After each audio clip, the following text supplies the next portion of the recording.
नमस्कार प्रेक्षकांनो, मालिकेच्या आजच्या भागामध्ये आपल्याला पाहायला मिळणार आहे आजींचा वाढदिवस आहे आणि आजींच्या वाढदिवसासाठी छान असं जंगी सेलिब्रेशन करायचं ठरवलेलं आहे आणि त्यासाठी अर्णव ईश्वरी स्पेशल अशी आजींच्या आवडीची डिश सुद्धा बनवणार आहेत. परंतु आजी अचानक चिडतात आणि म्हणत असतात की या घरातले वाद हे सगळं पाहता मला असं वाटत नाही की माझा वाढदिवस साजरा झाला पाहिजे. मला नको आहे माझा वाढदिवस साजरा व्हायला, असं आजींनी ठणकावून सांगितलेलं आहे. तर इकडे सगळेजण पाहत असतात तेव्हा अर्णव आणि ईश्वरी या दोघांनीही ठरवलेलं असतं की आजींसाठी आता स्पेशली असं काहीतरी बनवायचं. पण आजीने नाही म्हणून सांगितलंय, माझा वाढदिवस साजराही करायचा नाही आणि माझ्यासाठी काही बनवायचंही नाही, अशा दोन्ही गोष्टी सांगितलेल्या असतात. त्यावेळी मात्र इकडे पाहायला मिळतं की आपल्याला आता सुप्रिया बाहेर आलेली असते आणि शुभंकरचं एक वेगळंच रूप तिला पाहायला मिळतंय. शुभंकर स्वतःहून डोकं आपटून घेत आहे आणि अगदी रक्त येईपर्यंत त्याने डोकं आपटून घेतलेलं आहे. शुभंकर तिथे येतो. शुभंकरच्या तिथे सुप्रिया येते आणि त्याचा हात पकडते आणि त्याला विचारते हे सगळं काय चाललंय. तेव्हा मात्र तो म्हणत आहे की नाही, काही नाही. तर इकडे अर्णव आणि ईश्वरी या दोघांनीही आजींच्या आवडीच्या करंजा बनवण्याचं ठरवलेलं असतं. दोघांनीही रात्रभर जागून त्या करंजा बनवलेल्या आहेत आणि दुसऱ्या दिवशी जेव्हा सकाळी करंजा आजींना अर्णव स्वतःहून देतो आणि मग आजी पाहत राहतात. आजींचं असं म्हणणं होतं की नाही, माझ्यासाठी कोणी काही बनवायचं नाहीये. पण आता अर्णव स्वतःच्या हाताने जेव्हा त्या करंजा आजीला खाऊ घालेल तेव्हा मात्र आजीचा चेहरा खुललेला असेल. तर इकडे आपण पाहतो की आजच्या भागामध्ये ईश्वरीसाठी गेट विल्सून असं कार्ड आकाशने बनवलेलं असतं आणि ते कार्ड तो ईश्वरीला देतो. तेव्हा मात्र सगळेजण तिथं असतात. मग मामा म्हणतात की मला आवडलं रे हे तुझं गेट वेल्सून, खरंच छान वाटतंय, म्हणजे तेवढंच तिलाही बरं वाटेल ना, असं म्हणत मामा सुद्धा खुश झालेला असतो. आणि त्याचबरोबर इकडे पाहायला मिळतं ते म्हणजे आता मामाचं म्हणणं असतं की मी पण त्याच्यावरती काहीतरी मेसेज लिहिणार आहे. मग सगळेजण म्हणतात की हो हो चालेल, नक्की चालेल मामा, तुम्हीही त्याच्यावरती मेसेज लिहिला तरी, असं आकाश अर्णव दोघंही सांगत असतात. आणि मग मामा आता त्या कार्डवरती मेसेज लिहायला घेतात. मामांना ते कार्ड बनवलेलं आहे ती गोष्टही खूप आवडलेली असते. आणि त्याचबरोबर इकडे पाहायला मिळतं ते म्हणजे आकाश त्याचबरोबर अर्णव म्हणत असतात की खरंच, आणि आकाश हे ओजी काय आहे रे, हे ओजीचा काय अर्थ आहे.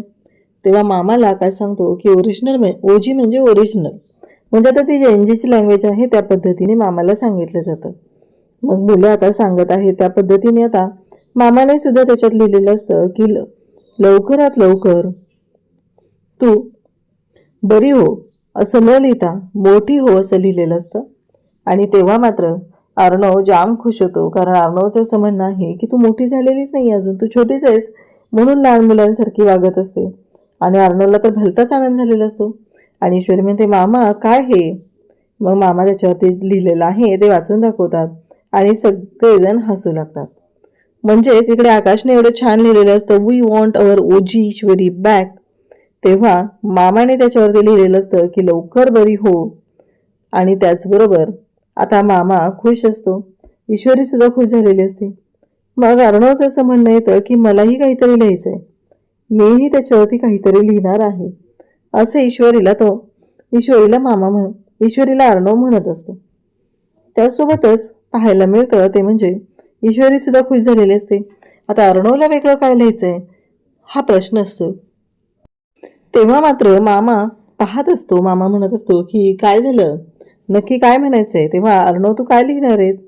अर्णव हसत असतो. अर्णव म्हणत असतो की लिहितो माझी मी, तुम्ही दोघांनी लिहिलंय ना, मग तुम्ही दोघांनी माझ्याकडे पाहायची गरज काय, म्हणजे माझी मी बघून घेईल ना मला काय लिहायचंय ते, असं अर्णव सांगत असतो. आणि त्याचवेळी मामा मात्र म्हणत असतो की हे बघ, मला ना कळतच नाहीये की नक्की तुमचं काय प्रॉब्लेम आहे ते, असं म्हणत मामा जेव्हा हे सगळं बोलत असतो आणि मग मामाने लिहिलेलं आहे त्याचबरोबर ईश्वरीने लिहिलेलं आहे, ईश्वरीसाठी लिहिलेलं आहे. आता अर्णवला सुद्धा लिहायची इच्छा आहे. मग अर्णव लिहायला सुरुवात करतो तेव्हा मात्र हे सगळेजण पाहू लागतात. या सगळ्यांचं एकच म्हणणं असतं की आम्हाला बघायचंय काय लिहितोय ते. मग आता तोपर्यंत आकाश म्हणत असतो की कर्णिकाच्या बाजूने लिहायचंय मामी, गेट वेल सून असं कर्णिकाच्या बाजूने लिहिलं जातं, म्हणजे हा कर्णिकाचा मेसेज आहे असं सांगितलं जातं. ईश्वरी पण खुश असते. ह्या सगळ्या गोष्टी छान पद्धतीने चालू आहेत. ईश्वरीलाही छान वाटतंय की फायनली काहीतरी चांगलं घडतंय तिच्या आयुष्यात, याचा तिला आनंद होत असतो. आता अर्णव स्वतःहून ते घेतो आणि म्हणत असतो की मीही लिहिणार आहे. अर्णवची ही इच्छा आहे आणि अर्णवची ही इच्छा पूर्ण करायची असं चाललेलं असतं. आणि त्याच वेळेस पाहायला मिळतं ते म्हणजेच हे सगळं जेव्हा घडत आहे त्यावेळेस मामा त्याच्या परीने पाहिजे ते प्रयत्न करत असतात. मामांचं असं म्हणणं असतं की मुलं खुश असली म्हणजे झालं आणि त्यासाठी मामाचे हे सगळे प्रयत्न चाललेले असतात. त्याचवेळी आकाश अर्णव दोघंही पाहत असतात. जे काय करता येईल ते अगदी व्यवस्थित केलं पाहिजे एवढंच मामाच्या डोक्यात असतं. तेवढ्यातच इकडे आपल्याला पाहायला मिळतं की शिर्के येतात अंजलीच्या रूममध्ये आणि अंजलीच्या रूममध्ये आल्यावर शिर्के म्हणत असतात की येऊ का मॅडम. तेव्हा अंजली म्हणते की हां या ना शिर्के, काय झालं. तेव्हा शिर्के म्हणतात की मॅडम काही बिलं होती त्याच्यावरती सह्या करायच्या होत्या. खरं तर या सगळ्या गोष्टींचा राग अंजलीच्या डोक्यात ऑलरेडी असतो, कारण तिला ही गोष्टच पटलेली नसते. अर्णव आणि ईश्वरींची मनमानी चालली असं तिचं म्हणणं असतं. आणि नेमकं आता शिर्के तिथं आलेले असतात. शिर्के जेव्हा हे सगळं सांगत असतात तेव्हा मात्र अंजलीच्या डोक्यात वेगळंच सुरू असतं. अंजली म्हणते चला आपण फक्त काय सह्या करायच्या कामाचे, ह्याच्या व्यतिरिक्त आपण काय करणार आहोत, आपण दुसरं काहीच नाही करू शकत आहे असं म्हणत आता ह्या सगळ्या गोष्टी जेव्हा घडत असतात तेव्हा मात्र आता वल्लरी तिथं असते आणि वल्लरी म्हणते अगं अंजली कळते का तुला, तू काय करतेस, तू 9 वाजता सही करते, कोणती बिलं आहेत काय आहे, उद्या काय झालं तर अर्णव तुलाच बोलेल ना, असं स्पष्टपणे आता तिला सांगते. तेव्हा मात्र आता अंजली म्हणते काय मामी काय बोलणार आहे तू, शेवटी त्याने सांगितलेले आहे तीच बिलं आपल्याला पास करावी लागतात, तीच बिलं सह्या करावी लागतात. तेव्हा मामी म्हणते अगं नाही ग बघ जरा एकदा. आता अर्णवने लिहायला मेसेज घेतलेला असतो पण त्याला मेसेज काही कोणी लिहून देत नसतं. सगळेजण त्याला चिडवत असतात. त्या सगळ्यांचं म्हणणं असतं की अर्णव तू जे काय करतोय ना ते आम्हाला माहिती आहे, पण एक गोष्ट लक्षात ठेव, आम्हालाही कळलं पाहिजे. मला वाटतं काय लिहितेस तू.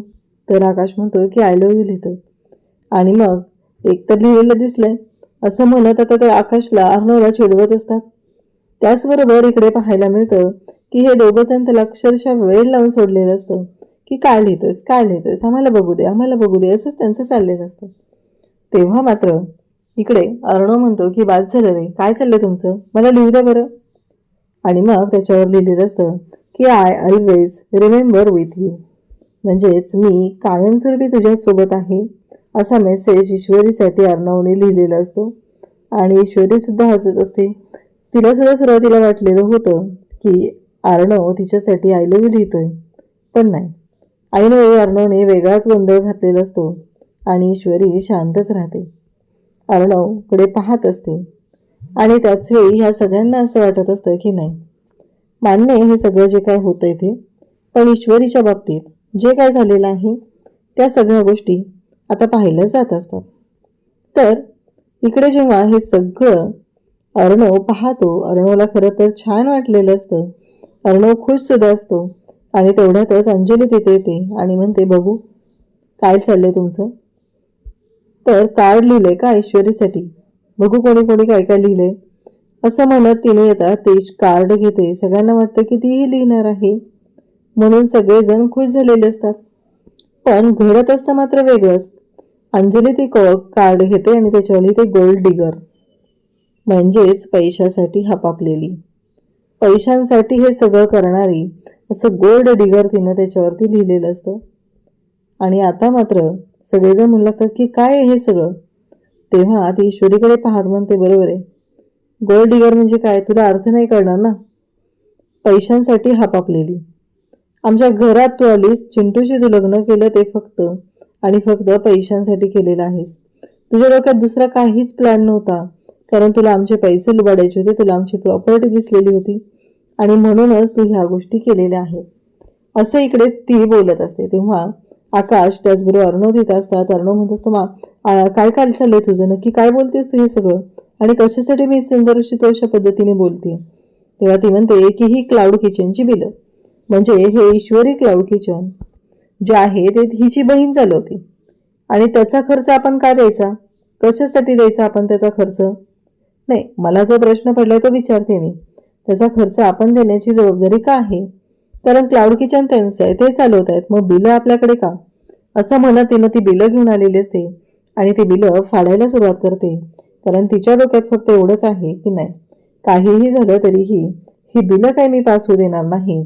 आणि म्हणूनच तिने रागारागाने ती बिलं फाडायला घेतलेली असतात. तिला जराही वाटलेलं नसतं की हे काय करतोय आपण, आणि ती म्हणते की ही बिलं मी पास करणार नाही.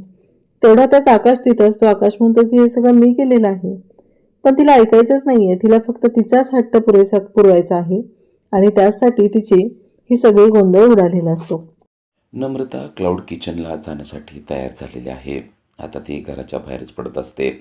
शुभम मात्र तिच्यासारखं पाठीमागं करत असतो आणि तिच्या लक्षात येतं की शुभमच्या तर हाताला लागलेला आहे. शुभमच्या हाताला लागले हे समजल्यावर सुप्रिया देखील तेथे असते. ती त्याला विचारते, "अरे शुभम, काय झाले नक्की? काय लागले तुझ्या हाताला?" तो ते लपवण्याचा प्रयत्न करत असतो. खरं तर त्याला ते दाखवायचंच असतं आणि काही करून त्याला नम्रताकडून हमदर्दी मिळवायची असते. त्याच्या हातावरचे वण पाहून सुप्रिया आणि नम्रता दोघीही आश्चर्यचकित होतात आणि म्हणतात, "अरे किती लागले तुझ्या हाताला? कसं काय लागलंय हे? काय झालंय सांगशील का नाही?" तेव्हा तो म्हणतो, "काय नाही, ते जाऊ देत बरं, त्याचं काय नाही एवढं, थोडं तर लागलंय." तेव्हा सुप्रिया चिडते आणि म्हणते, "थोडं लागलंय? अरे किती मोठा वळ उमटलाय. असं कसं काय बोलू शकतोस तू इतकं लागून सुद्धा?"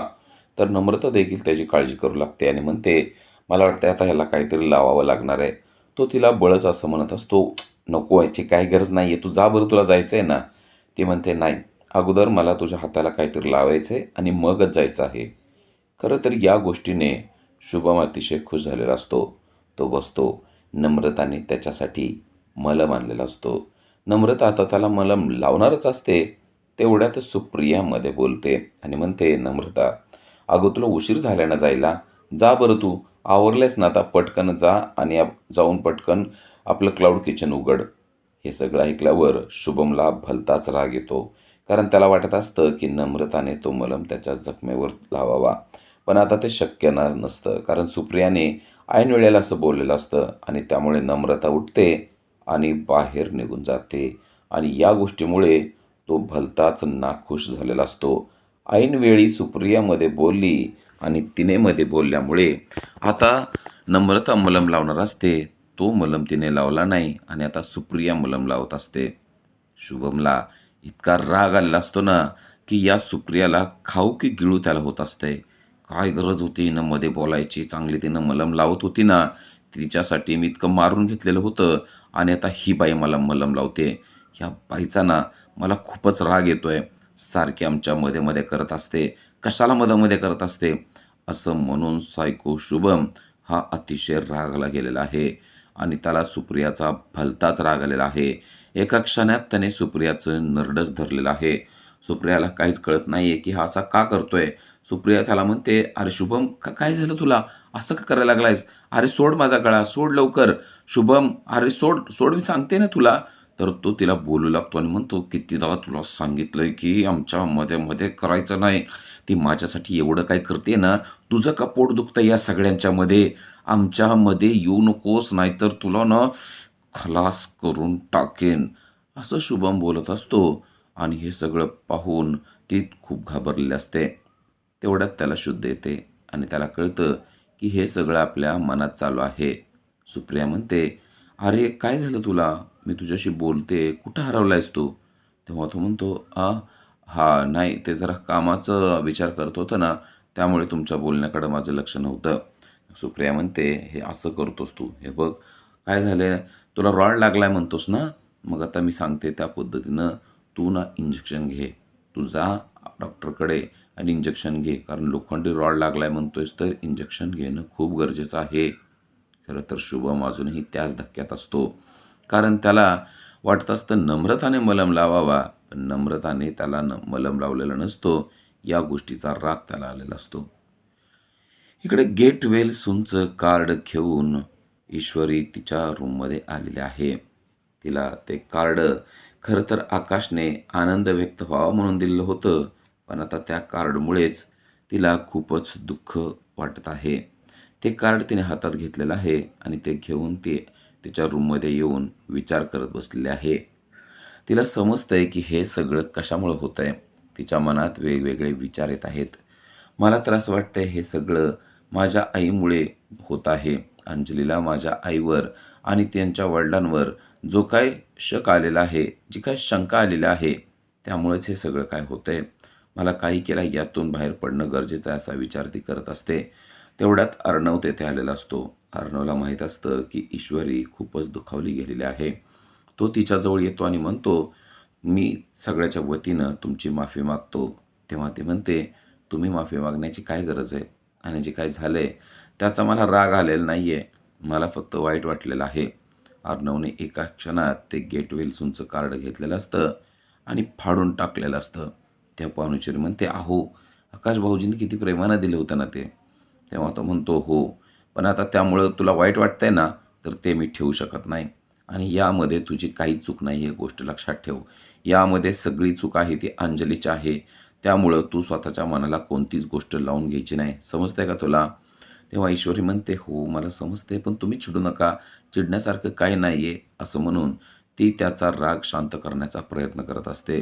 कारण तिला माहीत असतं, की अर्णव जर का चिडला, तर तो खूप चिडतो आणि चिडल्यानंतर त्याला कसलाच निर्णय घेता येत नाही किंवा तो चिडून चुकीचे निर्णय घेतो. म्हणून ती त्याला शांत करण्याचा प्रयत्न करते. आता चिडलेला अर्णव म्हणतो, "थांब, मी जरा आकाशकडे जाऊन येतो." आणि तो आता आकाशकडे गेलेला असतो. ईश्वरी त्याला थांबवण्याचा प्रयत्न करत असते, पण तो मात्र अजिबात थांबत नाही. तो डायरेक्ट धावत पळत आकाशकडेच गेलेला असतो. आकाश इकडे त्याच्या रूममध्ये बसलेला असतो. आता अर्णव त्याच्याकडे आलेला असतो आणि म्हणतो, "आकाश, हे बघ, जे काही झाले ना, त्यामध्ये तू स्वतःच्या मनाला अजिबात काहीही लागून घ्यायचं नाही. समजतंय का तुला?" पण आकाशला मात्र खूपच वाईट वाटलेलं असतं. आकाश म्हणतो, "अरे दादा, सॉरी बरं का. खरं तर मी तुला सगळ्या गोष्टी विचारायला पाहिजे होत्या, पण मी विचारू शकलो नाही. काय झालं ना, मला असं वाटत होतं की नम्रताला मदत करणं खूप गरजेचं आहे आणि म्हणून मी तुला न विचारता असा निर्णय घेतला." त्यावर अर्णव म्हणतो, "अरे, तू काय बोलतोयस? तुला कळतंय का? नम्रतासाठी केलंयस ना, मग त्याला काय होतंय? करणं गरजेचंच आहे. नम्रता आपल्या घरचाच फॅमिली मेंबर होणार आहे ना, मग त्यामध्ये काय एवढं?" तो म्हणतो, "हो, पण मी तुला विचारायला पाहिजे होतं. मी हे सगळं तुला न विचारता केलं ना, या गोष्टीचं वाईट मलाच वाटतंय." अर्णव म्हणतो, "अजिबात मनात वाईट वाटून घ्यायचं नाही. तू नाही विचारलंस तरी या कंपनीमध्ये तुझा पण हिस्सा आहेच की. मग तू प्रत्येक गोष्ट मला विचारली पाहिजे असं काही नाही. आणि ही गोष्ट तर अगदी न विचारण्यासारखीच होती. मला पण वाटतं की तू नम्रताला मदत केली पाहिजे. त्यामुळं तू काहीच विचार करू नको." तो म्हणतो, "हो, पण मी हे सगळं ना माझ्या प्रेमामध्ये कसं वाहत गेलो ते कळलं नाही आणि त्यामध्ये मी केलेलं आहे. प्रेमात माणूस किती वेडा होतो ना, ते मला चांगलं माहिती आहे." असं तो बोलतो. तेव्हा अर्णवला ईश्वरीचं आपल्यावरील प्रेम आठवतं आणि त्याला कळतं, ईश्वरी पण आपल्या प्रेमाखातीरच हे सगळं करत असेल. तो परत धावत पळत ईश्वरीकडे जातो. ईश्वरी चिंतातूर होऊन इकडे-तिकडे फेऱ्या मारत असते. अर्णव तिला म्हणतो, "हे बघा मिस इंदौर, मी तुम्हाला सांगतोय ना, कुठल्याच गोष्टीचं कसलंच टेन्शन घ्यायचं नाही." पण आता मिस इंदौर म्हणजेच ईश्वरीच्या मनामध्ये चाललेलं असतं, की आपल्याला या सगळ्यातून लवकरात लवकर बाहेर पडण्यासाठी अर्णवच्या वडिलांना बोलवावं लागणार आहे. त्यांचा शोध घ्यावा लागणार आहे. तेच काय झालं होतं ते सांगू शकतील. त्यामुळे आता त्यांना मंदिराकडे जाऊन शोधणं गरजेचं आहे, असे विचार त्याच्या डोक्यात चाललेले असतात. तर अर्णव तिचा हात हातात घेतो आणि म्हणतो, की "हे बघा, जे काही झालंय ना, ते आता होऊन गेलेलं आहे. कोणती गोष्ट किती मनाला लावून घ्यायची ना, ते आपल्यावर असतं." असं म्हणून तो तिला या सगळ्यातून बाहेर काढण्याचा प्रयत्न करत असतो. कारण तिला अंजली भलतंच बोललेली असते आणि या गोष्टीचं वाईट अर्णवला जास्त वाटलेलं असतं. त्यानंतर आपल्याला पाहायला मिळतं, की ईश्वरी किचनमध्ये आलेली आहे आणि ती खोबरं खिसण्याचा प्रयत्न करते. पण एका हाताने तिला ते खोबरं खिसलं जात नाही आणि ती तसंच बळच खिसण्याचा प्रयत्न करते. अर्णव जेव्हा हे सर्व पाहतो, तेव्हा तो तिच्या मदतीसाठी आलेला आहे आणि तो म्हणतो, "मला सांगायचं नाही का हे? मी करू शकतोय ना?" ती म्हणते, "अच्छा, तुम्ही पण आलाय तर. पण तुम्हाला काय सांगू, माझी मी करू शकते हे." अर्णव म्हणतो, "हो, तू करू शकते का? बघतोय ना मी तू कशी करू शकते ते. सरक बाजूला, मी करतो मदत." असं म्हणून अर्णव तिला बाजूला करतो आणि तो आता स्वतःच खेचायला लागलेला असतो आणि तेव्हा त्याला कळतं, की आजीचा वाढदिवस आहे. त्यासाठी ईश्वरी खोबरं खेचत आहे. कारण तिला आजीसाठी करंज्या बनवायच्या असतात. बाहेर मामाचा दंगा चालू असतो. "अरे वाह! आता आईचा वाढदिवस म्हणजे आता जंगी वाढदिवस करायला पाहिजे." तर आजी म्हणत असते, "आता माझा मेलीचा काय वाढदिवस करायचा आहे? मला तर काय वाटत नाही वाढदिवस केला पाहिजे म्हणून." पण मामा म्हणत असतो, "नाही, नाही, वाढदिवस तर जंगी होणारच." आणि तेवढ्यात त्या सगळ्यांचं लक्ष अर्णव ईश्वरीकडे जातं. तर लगेच अंजली टोमणा मारते, "आता हे दोघं काय करतायत किचनमध्ये? मला तर वाटतंय आपल्याविषयी काहीतरी गॉसिप करत असतील किंवा आपल्याच विषयी काहीतरी कट कारस्थान रचत असतील. त्याशिवाय त्या दोघांना काय येणार आहे?" असं तिचं बोलणं चाललेलं असतं. उद्याच्या भागामध्ये आपल्याला पाहायला मिळतं की ईश्वरीने छान अशा करंज्या बनवलेल्या असतात आणि आता त्या करंज्या आजीसाठी घेऊन जायच्या असतात. पण तिला शंका येते की आजी ह्या करंज्या खाणार की नाही खाणार. अर्णव जेव्हा त्या करंज्या घेऊन जातो तेव्हा आजी म्हणते की ह्या करंज्या मी अजिबात खाणार नाही. आता अंजली आता ईश्वरी आणि अर्णव यांनी कितीतरी कष्टाने त्या करंज्या बनवलेल्या असतात, पण आजीला मात्र त्या खायच्या नसतात. तेव्हा ईश्वरी खूपच चिंतातूर होते. तिला खूपच वाईट वाटू लागतं. तेव्हा अर्णव म्हणतो, "तुम्ही काहीच काळजी करू नका. काही जरी झालं तरी आजी या करंज्या खाणार, हा शब्द मी तुम्हाला देतो." आणि तेव्हा ईश्वरी अर्णवच्या शब्दावर विश्वास ठेवते. तर इकडे सायको शुभम हा स्वतःचं डोकं आपटत आहे आणि ते पाहिलं आहे सुप्रियाने आणि सुप्रियाला कळतंय की याचं वागणं काहीतरी वेगळं आणि विक्षिप्त आहे. आता तिच्या लक्षात येणार का की हा शुभम सायको झालेला आहे? ते आपल्याला पुढील भागामध्येच पाहता येणार आहे. अशाच अपडेट्ससाठी आजच आमच्या चॅनलला सबस्क्राईब करा. Thank you.